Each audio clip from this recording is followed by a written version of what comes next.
Welcome to the third anniversary of Apex Wine Club today evening. My name is Usha Venkataraman and I'm a storyteller. And today evening, I'm going to share stories about wines and gods. So let's raise our glass. Cheers, salud, sante. This story is for all myth lovers, tipplers, and classical scholars.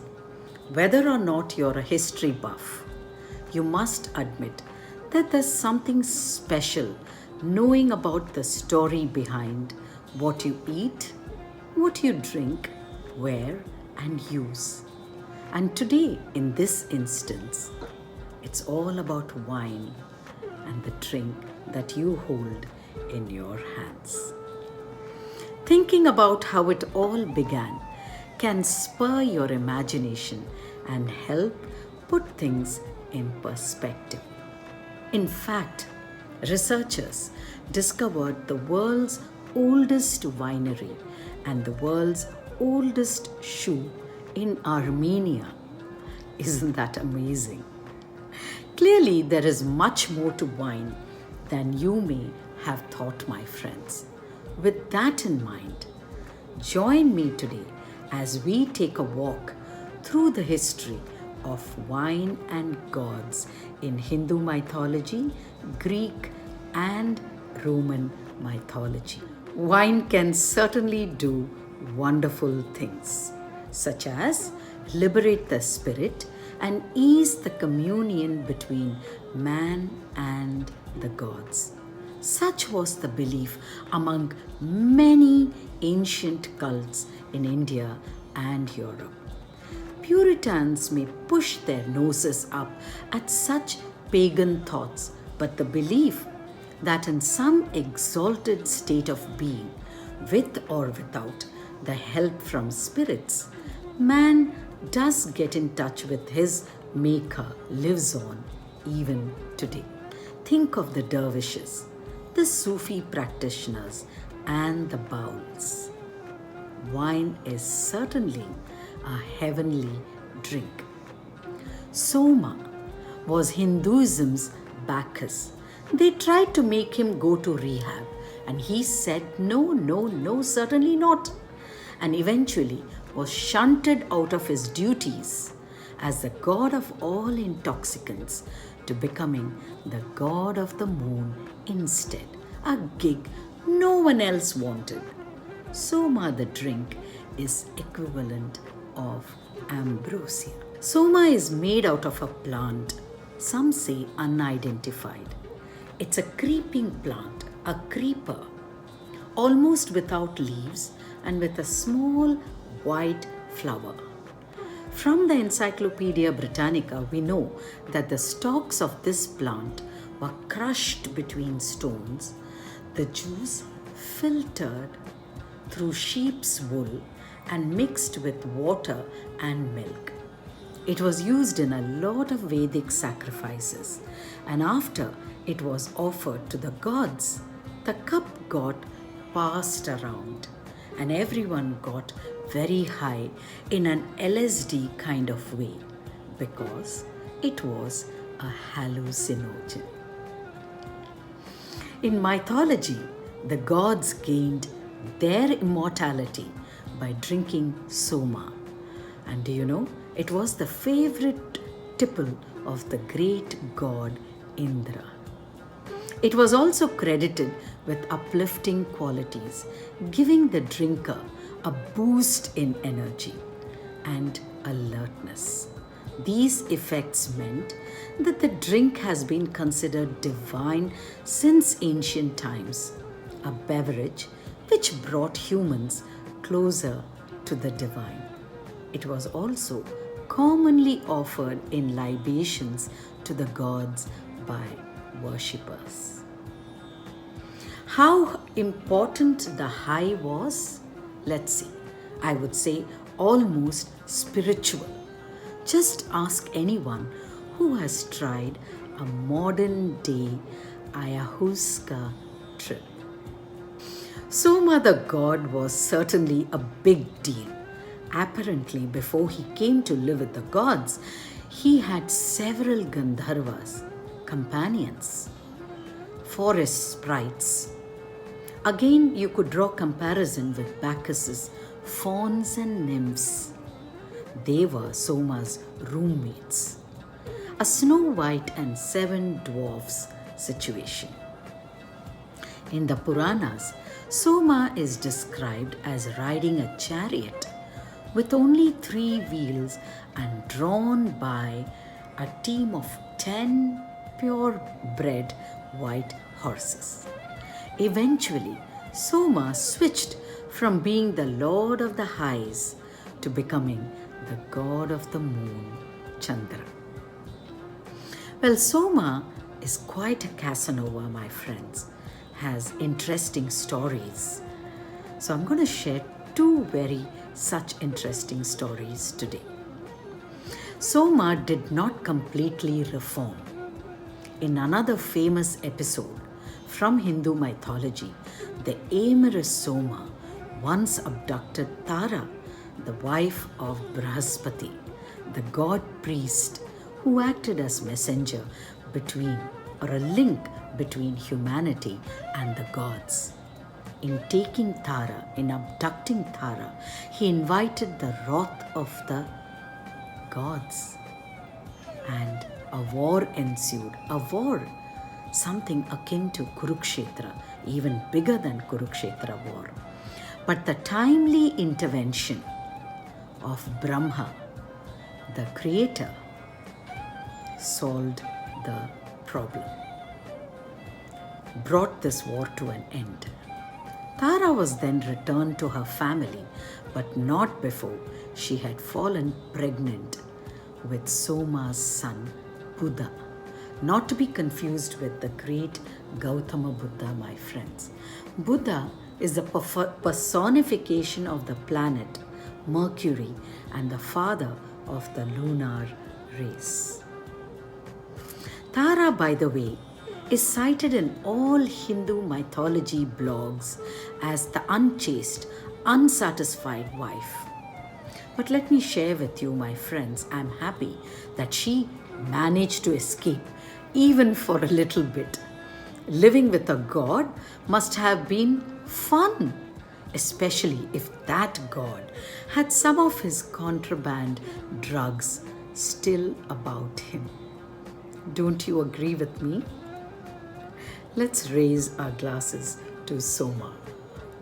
In another instance, Soma married Rohini. It's one of the most picturesque myths involving Soma in his guise as the moon, when he ambitiously married all the 27 daughters of Daksha, the great sage. The number of these beauties is not coincidental, as they are the personification of the 27 lunar asterisms. Soma perhaps inevitably developed a favorite, and she was Rohini, the red one, the constellation of Taurus, the 4th sister, and this caused great angst, jealousy among the rest, the other 26 wives of Soma. So they all trooped in to their father to complain about Soma. But Daksha could do nothing about Soma's preference. As a result, Daksha cursed Soma so that he would never have children. Ouch, cruel.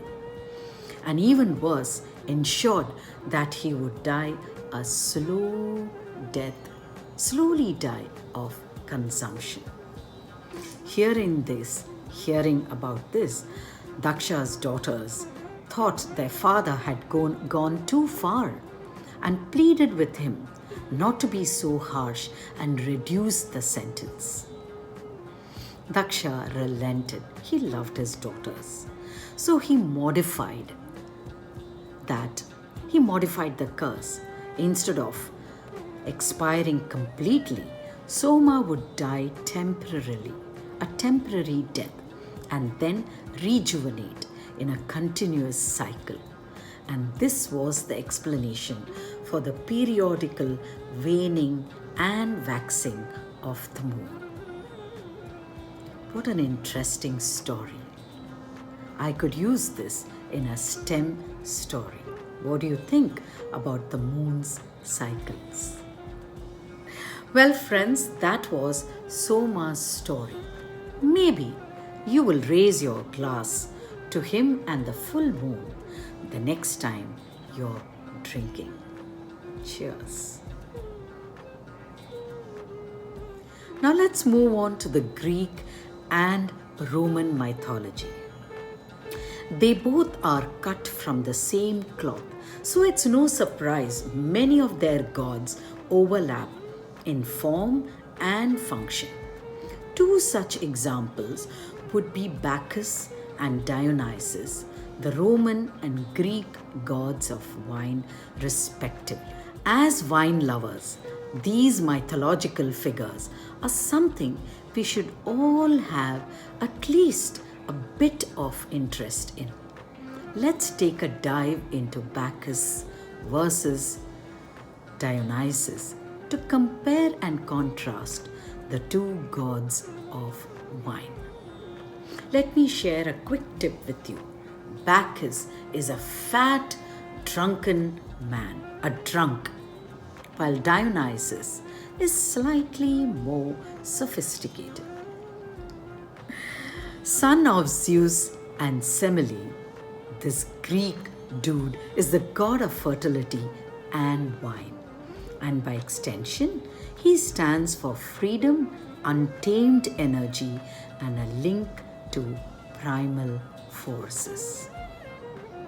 Let me share a bit about his early years, his birth, and how he grew up with the forest, I wouldn't say the mountain nymphs, and also his marriage. Like we already mentioned, Dionysus was the son of Zeus and Semele, and he was the only god credited with a mortal parent. Zeus went to Semele in the night, unseen by human eyes, but could be felt as a divine presence. Semele was pleased to be the lover of a god, even though she did not know which one. Wasn't that surprising? Well, word soon got around to Hera, and she quickly assumed who was responsible. She went to Semele in disguise and convinced her that she should see her lover as he really was. When Zeus visited Semele again, she made him promise to grant her one wish. She went so far as to make him swear on the river Styx that he would grant her this request.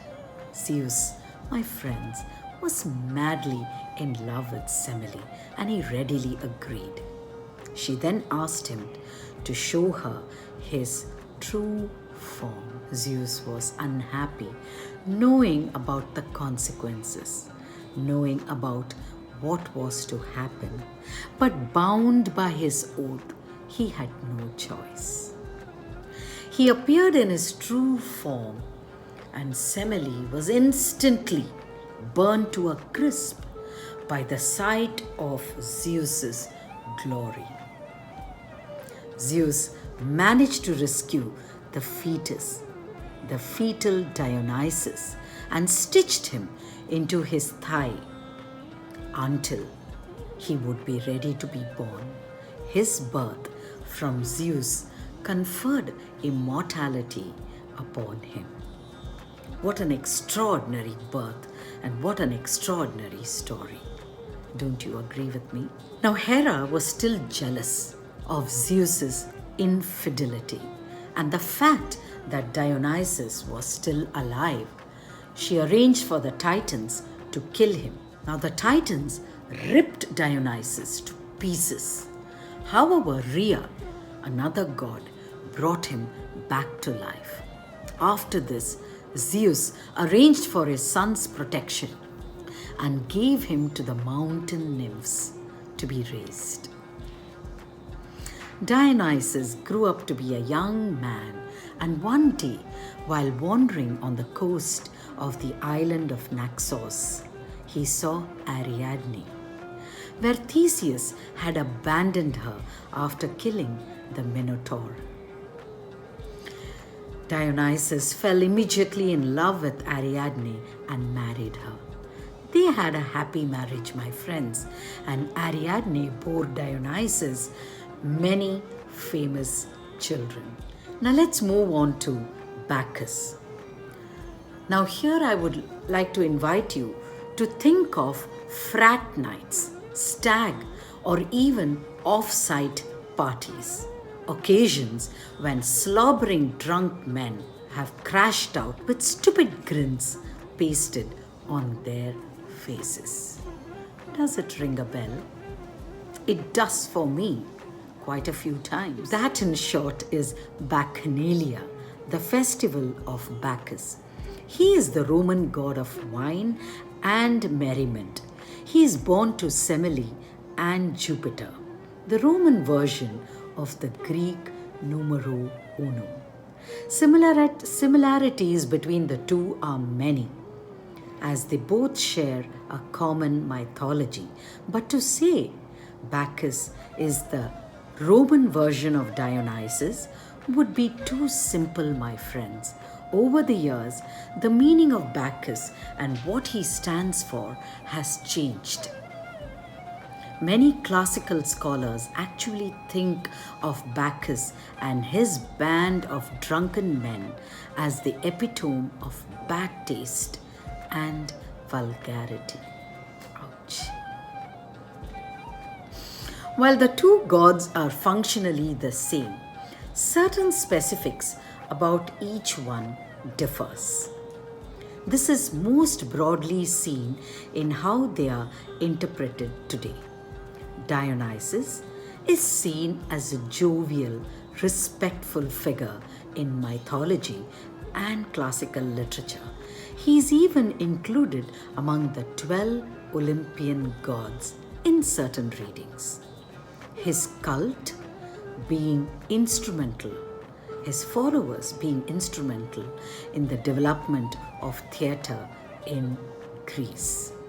Bacchus, on the other hand, is often seen as a debaucherous partier, the Romans even inventing the word Bacchia to refer to the drunken frenzy he was said to induce in his followers. So that was the similarity and the contrast between the Roman and the Greek god of wine. In conclusion, my friends, I would say all the three gods, and I'm sure you all will agree with me, Soma, Bacchus, and Dionysus, would probably agree on one thing: there's nothing like quality wine. Don't you think so? Let's all raise our glasses to the quality wine that Apex Wine Club is introducing us to. Cheers, salute,